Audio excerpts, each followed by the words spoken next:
With the recent reveal of the Samsung Galaxy Note 10 and Note 10 Plus, I kind of came to the realization that the Note 9 might be the end of the road for me and Samsung.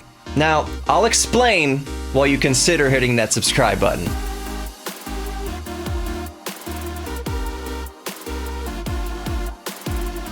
Thank you for at least considering to hit that subscribe button. It's not lost on me that there's a lot of content here on YouTube, so it means the world to me that you even think about it.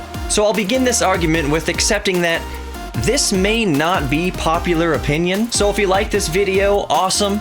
If you don't, that's completely understandable. Everyone's open to their own opinions, of course. Okay, so for some foundation and background, I've been rocking a Samsung Galaxy since I ditched my iPhone 4. My old iPhone 4 for a Samsung Galaxy Note 3, and I really haven't looked back. I mean, I still have an iPad, but you get what I'm saying. So fast forward to today, and I love my Note 9. Or should I say loved? With the new specs and reveal of the Samsung Galaxy Note 10 and 10 Plus, it looks like the Note 9 might be the end of the road for me. Unless Samsung wins me back. And if I feel this way, there's probably some of you who might feel the same way. Maybe? Just let me explain a little bit. You see, first, the Samsung Galaxy Note 10 marks the end of the line for the headphone jack in the flagship Galaxy lineup. Now, Samsung claims that it was a space issue, as if we're just gonna ignore this thing here. So you're telling me that the Samsung Note 10 and Note 10 Plus can have the S Pen, just like the Note 9 here, but somehow there's not space for that little thing? Really? And the excuse that is to make more room for the battery also seems kind of silly. So to me, it isn't really that they've removed the headphone jack, it's that they're making unnecessary excuses and silly excuses as to why they removed the jack. Why doesn't Samsung just tell us the truth? They're following industry trends. Why do they need to coddle our emotions? Just trust me, Samsung. Trust us. You can tell us the truth. We can take it. You're following industry trends. That's fine. We can wrap our heads around that. Even if we disagree with it, we can still wrap our heads around it. So strike one is the removal of the headphone jack. And it's not just a big deal to me. It's a big deal actually to a lot of people. They loved having that headphone jack.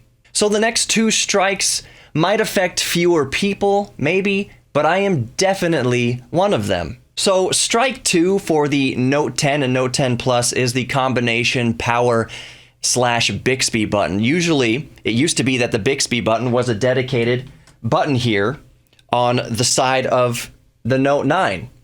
Now it's all part of the same button on the Note 10. I don't know a human being alive, either IRL or on the interwebs, that likes Bixby. I'm sure they're out there. I know they're out there. They have to be out there. I have just not ever heard one person tell me, you know what, I really like Bixby. So it was one thing to have the Bixby button on the side of the phone to accidentally press, only to get all flustered and frustrated and say, "Welcome to the new Bixby." Shut up, Bixby! I wasn't talking to you! That's a common problem for a lot of us Samsung users, and don't lie. Don't pretend that you're not one of them. So it's one thing to have Bixby on its own dedicated button. It's another thing entirely to combine it with the power button. So now when you hold down the power button on the Note 10, it brings up the Bixby menu or the Bixby service. It no longer brings up your shutdown menu. Now the power menu is located in the settings up here somewhere on the Note 10. I'll show a little clip of it. It'd be like in your car, the engine start and stop button being a part of your radio's touch screen. No thank you.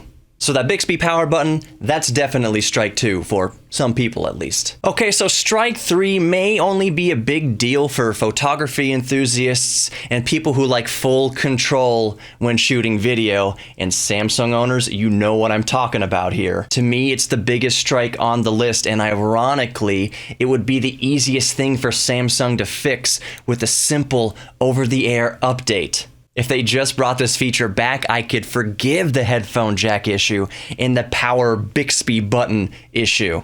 Several months ago, Samsung completely removed Pro Video Mode from their camera settings. This is something I and many on-the-go, content creators relied on. It's one of the reasons I bought the Note 9 in the first place. Now it's gone. So the Samsung Galaxy Note 9 and the Note 10 and Note 10 Plus, even better, have really, really good cameras. Astonishing cameras when you think about the aperture and the size that they're working with.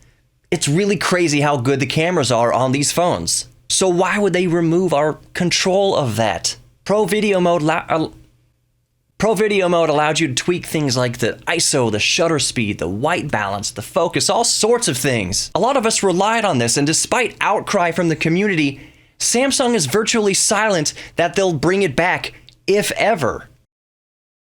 And remember what I said? This is personally, and for a lot of other people, the biggest deal breaker.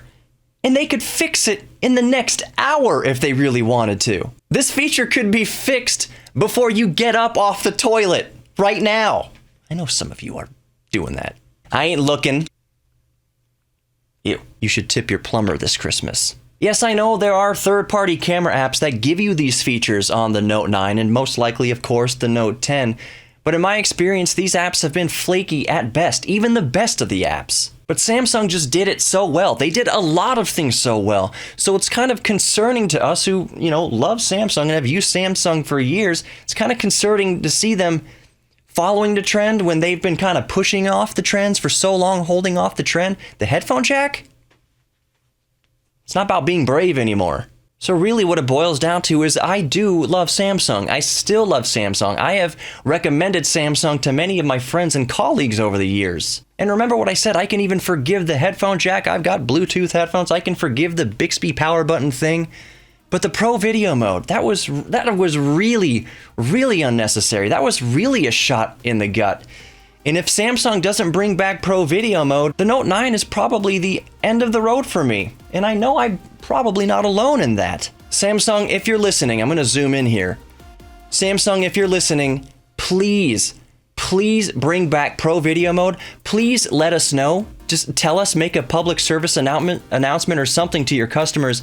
Let us know that you're going to bring Pro Video Mode back, please. And if you have enough time, maybe let us reprogram the Bixby button, if you can get around to it. So let me know what you think about all this. Yes, you, the viewer. Do you miss Pro Video Mode? Do you care? Do you care about the headphone jack? Do you care about the Bixby button? Do you not care about any of those things and you still want the Galaxy Note 10? Has Samsung still done no wrong to you and you want the Galaxy Note 10? If you are one of those people, more power to you, absolutely, that's awesome. But let us know in the comments below. Or does this change of pace with Samsung concern you so much that you're like me, you might not buy another Samsung? Again, let us know in the comments. That about wraps this up. Thank you for watching, and please consider liking and subscribing. It means the world to me that you even think about it. Please be good to yourselves and others, and know that you are worthy of love, even if the person in the mirror is trying to lie to you otherwise. You are worthy, and you are worth it. So with that, see you guys next time.